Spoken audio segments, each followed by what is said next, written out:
SSC new vacancy आएगी कि नहीं आएगी, कौन सी इंपॉर्टेंट टॉपिक है भाई, टेस्ट कहाँ से दिया, फिर मॉक टेस्ट खरीदना चाहिए कि नहीं खरीदना चाहिए, सारा सिलेबस भी कंप्लीट नहीं हुआ है, मुझे मॉक टेस्ट लगाना चाहिए कि नहीं लगाना चाहिए। ये देख रहे हो इतना सारा जो है मतलब कमेंट आया था, मतलब बहुत कमेंट आया था, लेकिन इसमें से मतलब जो कॉमन कमेंट है मैंने ले लिया है और इस कमेंट के बारे में बताऊंगा कि मतलब आपके जो भी डाउट्स हैं, ठीक है ना, हिंदी को लेके जीएस को लेके जो भी आपके हैं मैं बताऊंगा जितना मुझसे हो पाएगा, ठीक है मेरे भाई। तो आप वीडियो में बने रहो। अगर दोस्तों आपके कोई डाउट्स रहते हैं तो इसमें आपके डाउट्स क्लियर हो जाएंगे, ठीक है ना। और दोस्तों देखो मैंने सिलेबस भी लिखा है, इसमें इंपॉर्टेंट सिलेबस भी बताऊंगा, टॉपिक बताऊंगा कौन कौन सा टॉपिक आपको पढ़ना चाहिए। इन्हीं सब टॉपिक से क्वेश्चन अधिकतर पूछे जाते हैं जिनसे मतलब अच्छा स्कोर बनता है, ठीक है। जय हिंद दोस्तों, कैसे आप सब। तो मेरे भाई चलिए वीडियो को शुरू करते हैं। और सबसे पहले मैं आपको बता दूं, देखो एसएससी जीडी की जो वैकेंसी है मेरे भाई, वो वैकेंसी आने वाली तो है, क्योंकि देखो पोस्ट बहुत सारी खाली हुई हैं, जो है सीआरपीएफ वगैरह में अभी पोस्ट खाली है, ठीक है ना। वैकेंसी तो आनी चाहिए, लेकिन अभी जो प्रोसेस चल रहा है ये एसएससी जीडी की जो वैकेंसी हुई थी 2022 की, उसका भी प्रोसेस चल रहा है, और बाकी जो अदर वैकेंसीज हैं उनका प्रोसेस चल रहा है। तो अभी जब सबका प्रोसेस खत्म होगा मेरे भाई,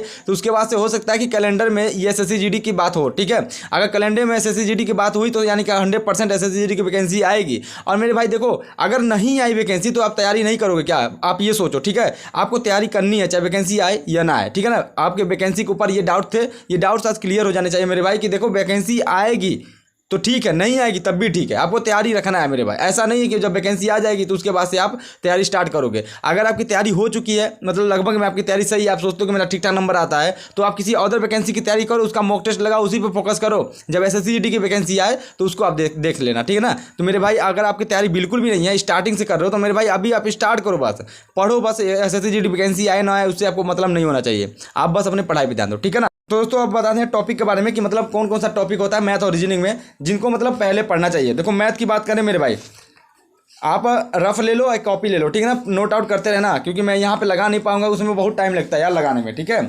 देखो सबसे पहले बात करें नंबर सिस्टम और सिंप्लीफिकेशन। मेरे भाई नंबर सिस्टम अपना सिंप्लीफिकेशन बहुत ही अच्छा कर लेना, इनसे जो है 4 से 5 क्वेश्चन बन जाएंगे आपके। नंबर सिस्टम सिंप्लीफिकेशन से 4 से 5 क्वेश्चन भी बन जाते हैं, 2 से 3 क्वेश्चन भी आ जाते हैं, ठीक है ना। शिफ्ट वाइज होता है, जैसे जिसके में जितना आ जाए मेरे भाई। उसके बाद से अगर रेशियो प्रोपोर्शन, कोई भी टॉपिक लगा रहे हो मेरे भाई, अधिकतर टॉपिक में रेशियो प्रोपोर्शन का काम लगता है। तो ये रेशियो प्रोपोर्शन, अनुपात समानुपात बहुत ही अच्छा कर लेना अपना, मतलब एकदम अच्छे से कर लेना अनुपात समानुपात, कि आपको कहीं से भी रिलेट करना हो तो आपको कोई हिचकिचाहट ना हो, आप आराम से रिलेट कर सको, ठीक है ना। अनुपात समानुपात अपना अच्छा खासा कर लो। अनुपात समानुपात के बाद हो गया एवरेज, हो गया, ठीक है ना। आप अपना एवरेज भी तैयार कर लो मेरे भाई, एवरेज ले लो, परसेंटेज ले लो, ठीक है ना। उसके बाद परसेंटेज है, अब परसेंटेज के बाद देखो मैं बता रहा हूँ कौन सा तैयार करना है। प्रॉफिट एंड लॉस, डिस्काउंट, ये भी अपना अच्छा खासा तैयार कर लो। ये जो टॉपिक बता रहा हूँ मेरे भाई, ये सब टॉपिक बहुत ही स्कोरिंग टॉपिक है, यहाँ से क्वेश्चन दो 3 क्वेश्चन आते हैं, ठीक है। इसलिए मैं ये सब टॉपिक बता रहा हूँ कि यहाँ से तैयार करो, और स्टार्टिंग भी है यहीं से है। ऐसा नहीं है कि मैं कुछ छोड़ता जा रहा हूँ पीछे से, स्टार्टिंग कुछ नहीं छोड़ रहा हूँ। बोला तो नंबर सिस्टम तैयार करो, सिंप्लीफिकेशन तैयार करो, उसके बाद रेशियो प्रोपोर्शन तैयार करो, एवरेज तैयार करो, परसेंटेज तैयार करो, ये तैयार कर लो मेरे भाई, ये बहुत इंपॉर्टेंट टॉपिक है, ठीक है। उसके बाद से देखो प्रॉफिट एंड लॉस हो गया ना, CISI पढ़ लो मेरे भाई, CISI से 2 से 3 क्वेश्चन आएंगे। CISI बहुत इंपॉर्टेंट टॉपिक है, बहुत आसान भी है, बहुत कठिन भी है, ठीक है ना। अगर आपका कॉन्सेप्ट नहीं क्लियर है तो CISI ये मान के चलो कि बहुत ही टफ टॉपिक है। अगर आपका कॉन्सेप्ट क्लियर है ना, अच्छे से पढ़े हो, तो मेरे भाई कोई भी टॉपिक नहीं है इसमें, सब कुछ आसान है यार, कुछ टफ नहीं है, अगर पढ़े हो तो सब आसान है मेरे भाई। उसके बाद मेंसुरेशन पढ़ लेना, मेंसुरेशन से भी क्वेश्चंस आ रहे हैं, 2 क्वेश्चंस आ जा रहे हैं मेंसुरेशन से, तो मेंसुरेशन पढ़ लो मेरे भाई। अब मेंसुरेशन को तैयार करने का सिर्फ एक ही फार्मूला है कि आप सारे फार्मूले याद कर लो, ठीक है ना। सारे फार्मूले कैसे याद करना है उसके लिए मैंने शॉर्ट वीडियो बना दिया है, आप देखो होंगे शॉर्ट वीडियो, नहीं देखा तो मेरे भाई जाकर दे सकते हो, ठीक है। मेंसुरेशन का मैं बता रहा हूँ, मेंसुरेशन का सारे फार्मूले याद करके मतलब बिल्कुल फिंगर टिप्स होने चाहिए आपके। मेंसुरेशन फिंगर टिप्स है तो मेरे भाई अच्छे खासे मेंसुरेशन के सवाल भी आप लगा सकते हो, ठीक है। तो मेंसुरेशन अपना तैयार रखना। टाइम एंड डिस्टेंस, स्पीड, मतलब दोस्तों समय, दूरी और चाल, ठीक है, समय, चाल, दूरी, ये भी आपको अच्छे से पढ़ना है। यहाँ से भी 1 से 2 क्वेश्चन से पूछ लिए जाते हैं, ठीक है। अब देखो कुछ ऐसे टॉपिक बता रहा हूँ जिससे कभी कभार क्वेश्चन आ जाता है, नहीं तो दोस्तों नहीं आता है। देखो जैसे कि ट्रेन हो गया, ट्रेन से क्वेश्चन तो आने की संभावना बहुत रहती है, लेकिन किसी शिफ्ट में ट्रेन से क्वेश्चन नहीं आते हैं, तो आपको ट्रेन भी पढ़ लेना है। ट्रेन देखो ज़्यादा हार्ड नहीं होता, ज़्यादा टफ टॉपिक नहीं है ट्रेन, लेकिन मेरे भाई जिसका कॉन्सेप्ट क्लियर है ना उसके लिए तो आसान है, जिसका नहीं क्लियर रहेगा तो कुछ ऐसे क्वेश्चंस हैं ट्रेन का, मतलब उसमें फंस जाओगे आप। तो इसलिए बोला ट्रेन को एक बार पढ़ लेना, जितने भी टाइप से बनते हैं 3-4 टाइप्स को पढ़ लेना ट्रेन का, बस उतना बहुत है, ठीक है ना, एसएससी जीडी के। ट्रेन के बाद मेरे भाई जो पाइप एंड सिस्टम है, पाइप एंड सिस्टम से भी क्वेश्चंस आने की संभावनाएं रहती हैं, लेकिन सिलेबस में नहीं दिया गया है सब, तो आपको पाइप एंड सिस्टम्स भी पढ़ लेना है मेरे भाई। पाइप एंड सिस्टम्स पढ़ने के बाद बोट एंड स्ट्रीम पढ़ना है, बोट एंड स्ट्रीम पढ़ना है मेरे भाई, इससे भी 1-2 क्वेश्चन आ जाते हैं, ठीक है ना। बॉटम स्ट्रीम पढ़ लेना। बस इतना, जितना बताया इतना पढ़ लो। और देखो सबसे एक तो छूट गया यार, टाइम एंड वर्क, इससे 2 से 3 क्वेश्चन आते हैं मेरे भाई, टाइम एंड वर्क, ठीक है ना। 2 क्वेश्चन तो मान के चलो आ ही जाता है।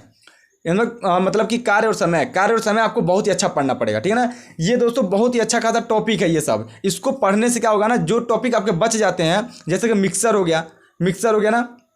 मिक्सर आप कैसे लगा लोगे, जब आपका अगर जब आपका रेशियो प्रोपोर्शन अच्छा खासा हो जाएगा, उसके बाद से दोस्तों आपका परसेंटेज तैयार हो जाएगा, प्रॉफिट एंड लॉस तैयार हो जाएगा। तो आपका जो मिक्सर है, मिक्सर का थोड़ा बहुत आप फार्मूला देख लोगे, थोड़ा बहुत ट्रिक देख लोगे, तो आपको मिक्सर के सारे सवाल लग जाएंगे, ठीक है ना। लेकिन उसके पहले आपको जितना बताया ये सब टॉपिक आपको पढ़ने बहुत जरूरी है, ठीक है ना। मैं एक बार रिपीट कर दे रहा हूँ। देखो प्रॉफिट एंड लॉस, डिस्काउंट हो गया, मेंसुरेशन हो गया, टाइम एंड डिस्टेंस हो गया, टाइम एंड वर्क हो गया, ट्रेन हो गया, pipe and systems, boat and stream, ठीक है। नोट आउट करते रहना मेरे भाई।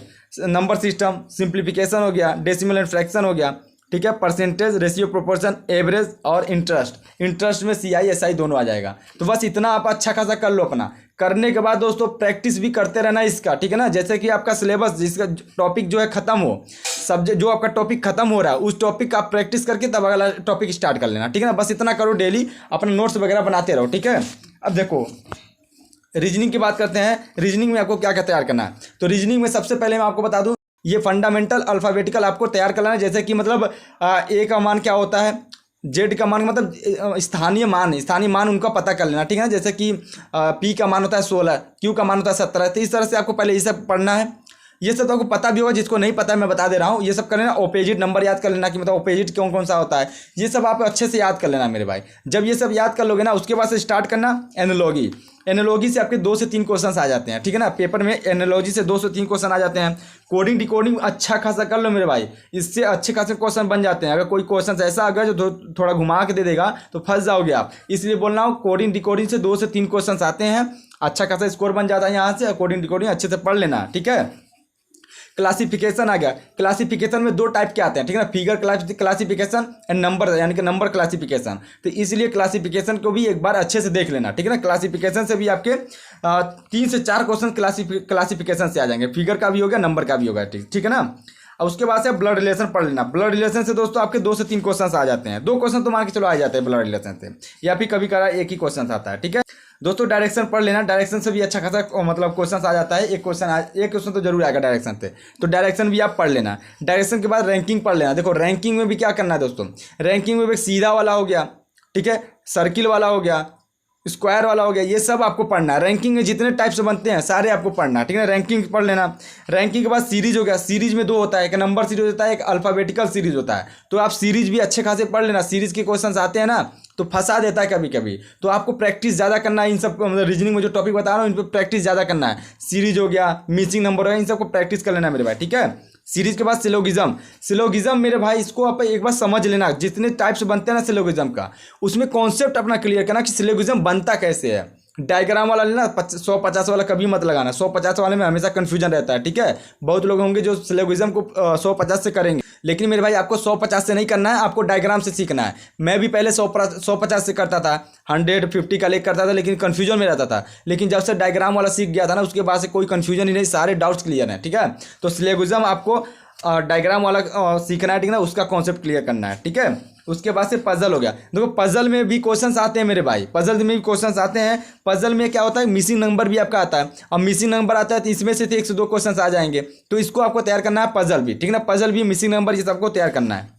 इमेज हो गया। इमेज से भी शायद एक क्वेश्चन आ जाते हैं, ठीक है ना, तो आपको इमेज भी तैयार करना है। इमेज में भी वाटर इमेज हो गया और ये मिरर इमेज हो गया, तो वो तो सिंपल होता है। ये मिरर इमेज जो है, ये एक बार प्रैक्टिस कर लोगे तो आपका, अगर दोस्तों आप इमेज कभी पढ़े नहीं हो फिर भी लगा लोगे, लेकिन आपको प्रैक्टिस तो करना है मेरे भाई, ठीक है ना, प्रैक्टिस करना पड़ेगा। देखो एक टॉपिक है क्लॉक एंड कैलेंडर। ये पीछे सिलेबस में नहीं था, लेकिन फिलहाल में आपको पढ़ना पड़ेगा एक बार, ठीक है ना। सारे टॉपिक को पढ़ने के बाद मेरे भाई क्लॉक एंड कैलेंडर पढ़ लेना, क्योंकि देखो जैसे जैसे समय बीतता जा रहा है ना, नए नए टॉपिक से क्वेश्चंस आते जा रहे हैं। सिलेबस में नहीं दिया रहता है, लेकिन फिर भी वहाँ से क्वेश्चंस आ जाते हैं। जैसे कि देखो हिंदी में सामान्य हिंदी दिया जाता है ना, लेकिन फिर भी ग्रामर सेक्शन से क्वेश्चंस आए थे। तो आपको रीजनिंग में भी उस टॉपिक को पढ़ना है जिस टॉपिक से मतलब आने की संभावना है, जिस टॉपिक से, ठीक ना, उस टॉपिक को भी पढ़ना है जिस टॉपिक से आने की संभावनाएं रहती हैं। जैसे कि क्लॉक एंड कैलेंडर हो गया, इसको भी आप एक बार पढ़ लेना, ठीक है। तो मेरे भाई जितने सारे टॉपिक बताए हैं इसको आप अच्छे से तैयार करो, ठीक है। अच्छे से तैयार किए रहोगे तो आपको कोई दिक्कत नहीं होगा, और उसका प्रैक्टिस कर लेना मेरे भाई,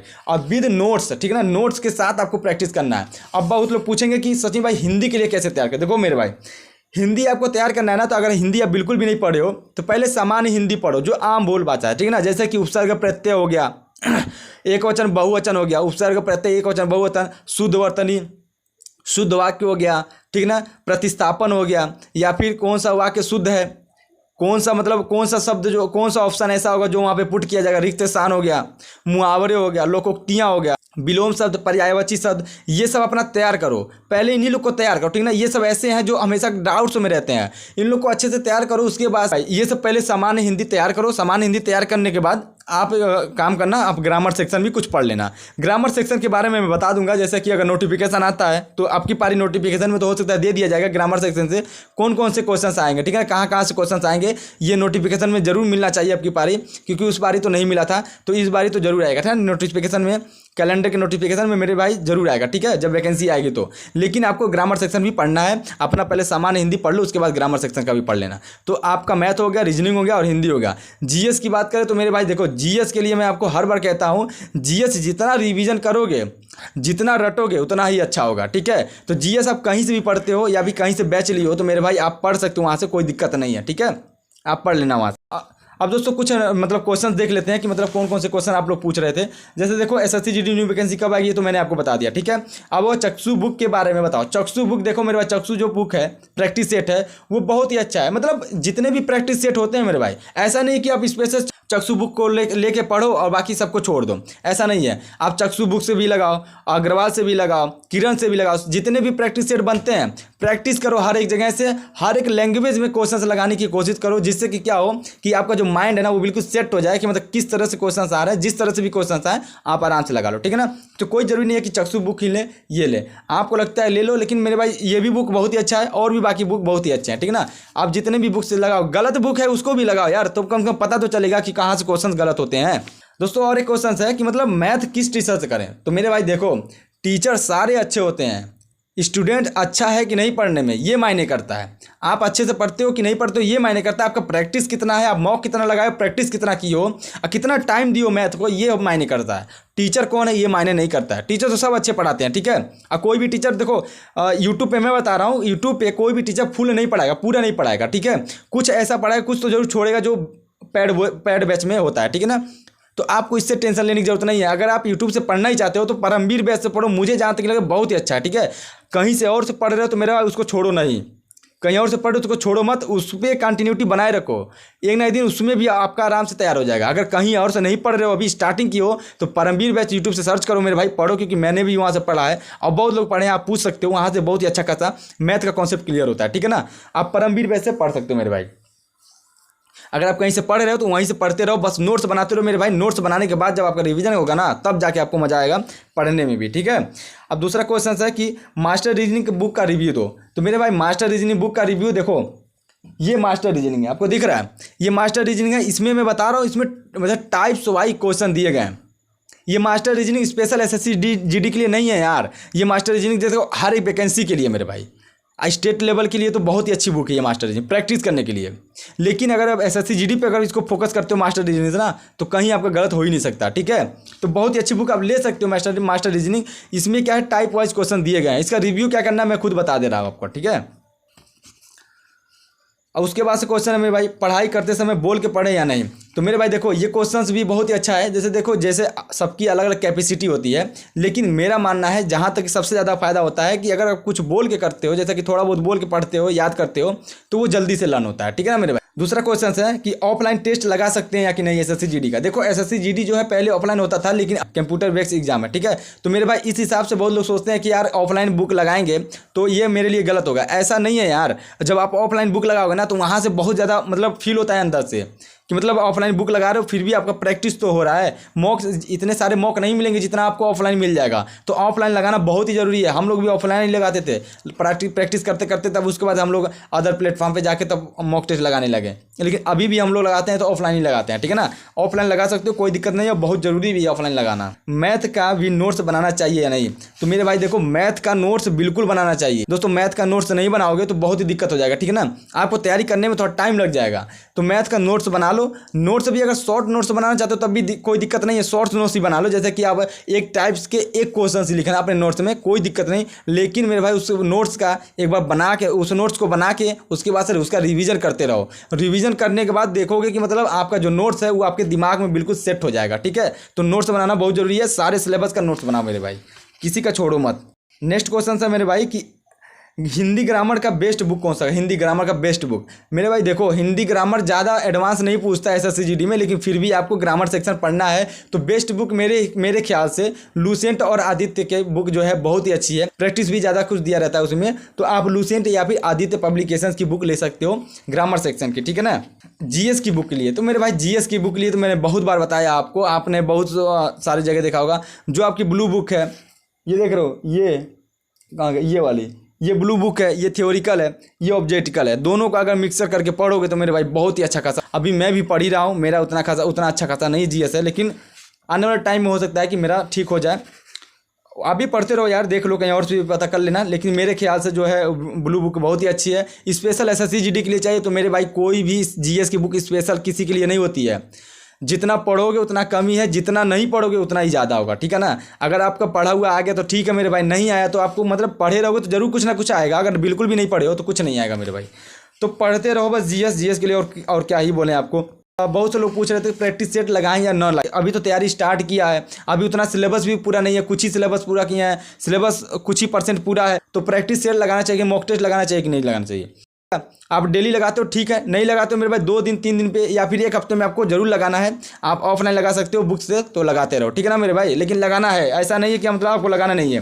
देखो प्रैक्टिस सेट लगाने का फायदा ये होता है कि आप जितना कुछ पढ़े रहोगे ना तो सारे जगह से क्वेश्चन आते हैं, और सारे जगह से क्वेश्चन आएंगे तो आपको मतलब एक ही जगह मिल जाएगा, तो वहाँ से आप प्रैक्टिस होता रहेगा, वहाँ से आपका प्रैक्टिस होता रहेगा, ठीक है ना। तो आपको कोई दिक्कत नहीं होगा मेरे भाई। तो दोस्तों प्रैक्टिस के लिए प्रैक्टिस बुक बहुत ही अच्छा होता है। प्रीवियस ईयर क्वेश्चन के लगाओगे तो और भी अच्छी बात है, क्योंकि जब SSCGD के प्रीवियस ईयर क्वेश्चन लगाओगे ना 2021-2022 का, तो मेरे भाई उससे आपका बहुत ही ज़्यादा बेनिफिट होगा तैयारी में, ठीक है ना। आपका स्कोर भी बहुत अच्छा खासा होने लगेगा, ठीक है। और बहुत लोग बोल रहे थे कौन से जगह से टेस्ट दें, मतलब टेस्ट किस जगह से दो, तो मेरे भाई देखो RWA जो चैनल है यहाँ पे जो फ्री में मतलब वीकली टेस्ट जो SSCGD का पड़ा हुआ है 2022 का, वो सारा उसे पड़ा हुआ है, ठीक है ना। सारा उसी तरह से पड़ा हुआ है, आप जाके वहाँ से दे सकते हो, आपको कोई मतलब पेड नहीं करना पड़ेगा। एप्लीकेशन डाउनलोड करो, एप्लीकेशन डाउनलोड करने के बाद वहाँ से वीकली टेस्ट में जाके आप वीकली टेस्ट दे सकते हो, ठीक है। वो सब पड़ा हुआ सब दे सकते हो मेरे। अगर आप पेड लेना चाहते हो, मतलब पेड मॉक लेना चाहते हो मेरे भाई, आप टेक्स्ट बुक से ले लो, बहुत ही अच्छा है। टेक्स्ट बुक मुझे बहुत अच्छा लगता है, उसके अलावा मुझे नहीं कुछ अच्छा लगता है। आपको लगता है आप ले सकते हो, लेकिन टेक्स्ट बुक